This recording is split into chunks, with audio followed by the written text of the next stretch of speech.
Hey guys, it's King Fidd here, and today we're doing a Fiddlesticks item guide. I know a lot of you have been asking for this because there have been a few changes over the past year since I did an item guide last season, and mainly with jungle pets, and there has been like a lot of item changes over the years. So I'll just give you guys an update and we'll jump right into it with going over which jungle pet you should go on Fiddlesticks. And right now, I think there's two viable options. There's Gust Walker and Scorch Claw.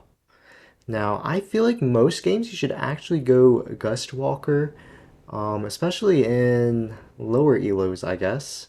But I even find it to be very useful in higher elos too, because fighting can be pretty random at times, and you aren't always there to be participating or in your ult position at the start of fights. So the mobility you get from running through bushes with Gust Walker can help you get to fights on time. If you don't know, it just gives you like a huge movement speed bonus after you kill a jungle camp or if you're walking through a bush.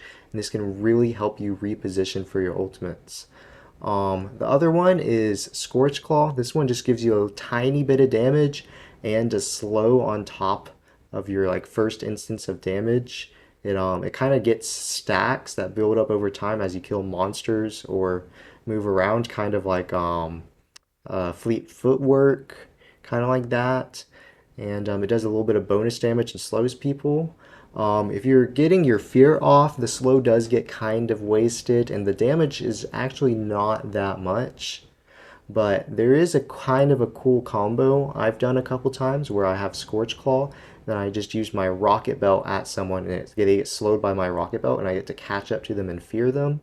But most games I have now started going this Gust Walker though, and I think you should go Gust Walker most games. Because Gust Walker just has so much. You can get into fights faster. You can avoid getting caught out and stuff by like Ashe is a very popular character. You can run away from her ults, and also you can do this thing where like if a Maokai sapling's not at the edge of a bush, because Maokai is really popular right now, you can just run into the bush, get the movement speed bonus, and like run away from the sapling so it doesn't hit you. There's a lot of stuff, cool stuff you can do with it. So I would just go this most games. If you really feel like you don't need the mobility, you can go Scorch Call for a little bit of extra damage and the catch potential on your like Rocket Belt slow. Um, and as always, you should rush Sorcerer's Shoes. I went over this in my last video. I'll go over it again. There is no item you can buy for around this value that will give you as much damage as Sorcerer's Shoes does. The 18 Magic Pen heavily outdamages Hextech Alternator, which is like I feel like is the most comparable item. Hextech Alternator gives you AP and bonus damage. That bonus damage is nothing compared to his 18 magic penetration. And on top of giving you more damage than any other item, it also gives you 45 movement speed, which can help you out in ganks greatly as you can just run at people and fear them just due to boot stiff. Alright, and as for your mythic item, I honestly go Rocket Belt every game. I just think it's his best mythic. Rocket Belt will actually outdamage most of these other mythics here just from the penetration. I know some people, I tell them that and they're like, but I checked end game and it charts and it said it didn't do that much damage. Okay, if you look at the damage for Rocket Belts at the end of the game, it's only including the active damage. The damage you get from magic penetration from this item stats and its mythic passive gives you so much damage, and that is just worth so much more than like the bonus damage you get on other items. And you just on top of that you just get like a dash and bonus movement speed towards enemy characters. So Rocket Belt it just feels like the most versatile and best mythic on Fiddlesticks. Now, people get mad at me if I don't include other mythics. I don't build any of these others, but I will go over some of the pros and cons of them, and maybe if for some reason you just don't like Rocket Belt, you can go one of these other mythics. So, Leandries gives you percent max HP damage, as well as a lot more ability haste than Rocket Belt. This percent HP damage actually doesn't help you kill tanks that much because these days tanks stack a lot more resistances. So like magic penetration that removes the resist is more beneficial than percent max HP damage. But this percent max HP damage can still be helpful if they are like for some reason stacking a bunch of HP without magic resist. Like maybe they're going heart steel and then they're building armor items. You can like melt them with it. But then you're kind of focusing on killing the wrong targets because Fiddlesticks is mainly designed to like kill their backline, kill the squishy targets on the enemy team. Um, One big benefit this does have is you'll clear the jungle a lot faster because this percent max HP damage gets applied to jungle camps and you'll clear the jungle super fast. Also, there is Night Harvester. It gives you less damage on rocket belts, but it does give more ability haste.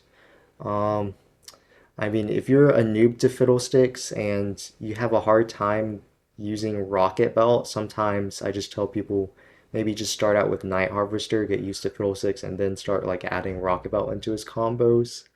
And then lastly, I just include Ludens here. I think it's just an interesting point to make out that Ludens is actually Fiddlesticks' highest damage mythic item. If you get off like a full ultimate combo on someone, Ludens is going to proc twice and it gives the same magic penetration that Rocket Belt does. So because it procs twice, it's going to give you more damage than Rocket Belt and it gives the same amount of pen. So if you want to like try out like a fun full glass cannon max damage build on Fiddlesticks, Ludens would probably be a good mythic. But I think at that point you're a little bit overkill on damage. Rocket Belt just gives you everything you need. Now we're going to move on to second item choices. Most people go Zanya's second item, and it's not a bad option. It can help you stay safe and avoid dying after ulting in fights, but I don't go Zanya's unless I feel like I have to. I just kind of like get a feel for how the game's going. If I'm dying like every time I ult in before I have my second item, then I kind of just go Zanya's so like for that extra safety. But if I notice that I'm not dying after ulting in, and I want to like snowball the game even harder, I'll go Shadow Flame as my second item. And you can also go Morello instead of Shadow Flame, but Morello is only better than Shadow Flame if they have a lot of healing on the enemy team. Like for example, you're playing against a Soraka support, and every time you're ulting in, she's like ulting from across the map and healing them and it's saving them. Morello can like help stop and prevent that kind of situation. And a very optional second item I sometimes go as Banshees because sometimes they have annoying abilities like TF ult, Karthus ult, Maokai saplings that will disable Fiddlesticks' like fear passive at like critical moments in fights, and you can just get Banshees to cancel it out and help you keep your fear passive. Because remember, your fear passive does not work when you're seen or in combat. So if you get seen by TFO or you get hit by a Karthus ult, it disables your fear passive for a little while. So, and that's not good. So you can just get a Banshee's Veil to help prevent that from happening. Some core items is our Void Staff for if they're building MR. Just remember, if they even build one MR item, Void Staff is the highest damage item you can go. So if there's like a high priority threat, or maybe their two carries are like stacking MR already, you can just build a Void Staff, and that's the highest damage item you can go to kill their carries. And then Rabadons is like you've already gotten your Void Staff and you want even more damage, or maybe they don't aren't building MR and you've already got like a Shadow Flame, you just want even more damage on top of that, you can just go Rabadons. I would not build Rabadon second ever because Shadow Flame just does more damage as a second item than Rabadon's. I've done damage tests and Shadow Flame is just cheaper and gives more HP. And then if they're really stacking MR super fast, you can go Void as a second item, but that doesn't happen a lot of games. So most games you'll build it third if you notice that like after your second item they're starting to stack magic resist and stuff. Then here's some more optional items. Um, Control words are usually pretty good to buy on Fiddlesticks. There was one guy who was saying that he buys a control word, two control words every back. I don't know if I would do that because jungle feels so low econ now, and I feel like it's you need to save up your gold a little bit more. But I do usually buy like maybe one or two for like important objective fights, like when dragon or baron's about to spawn. Um, there is dark seal. Sometimes if I back and I don't have enough for an ant tome, I'll just buy a dark seal instead because it's usually better to spend as much gold as you can whenever you're backing, and that 15 extra AP that can like turn into like a lot more AP can be pretty beneficial sometimes. And then if you get a dark seal and you get like 10 stacks on it, you can always upgrade it to a Medjai's if you don't think you're gonna like int and lose all your stacks. And then just another good option is Horizon Focus. Like I've had games where like I go Mythic, Shadow Flame, Rabadons, and I still kind of just want to like delete them even harder. But they're still not stacking magic resist. And I'll just go Horizon Focus. Just gives you so much damage. The whole enemy team gets deleted. And then lastly, I just want to mention there's two items I see people building sometimes that you should not build on Fiddlesticks. Demonic Embrace it's a noob trap item. You might think the percent HP damage is going to help you kill tanks, but tanks these days stack resistances and not health. So if you're someone who's very tanky on the enemy team, chances are you'll get a lot more damage out of Void Staff, a lot more than Demonic Embrace. And then also Rift Maker. Some people think that like Rift Maker is good on Fiddlesticks because it makes him an even better drain tank. Rift Maker is actually not that good on Fiddlesticks. I don't know if you've ever heard the analogy of adding of dumping a bucket of water in the ocean, but that's basically what the Omnivamp from Rift Maker is that you're just adding like a tiny bucket of water to the like ocean of healing Fiddlesticks already gets from his W.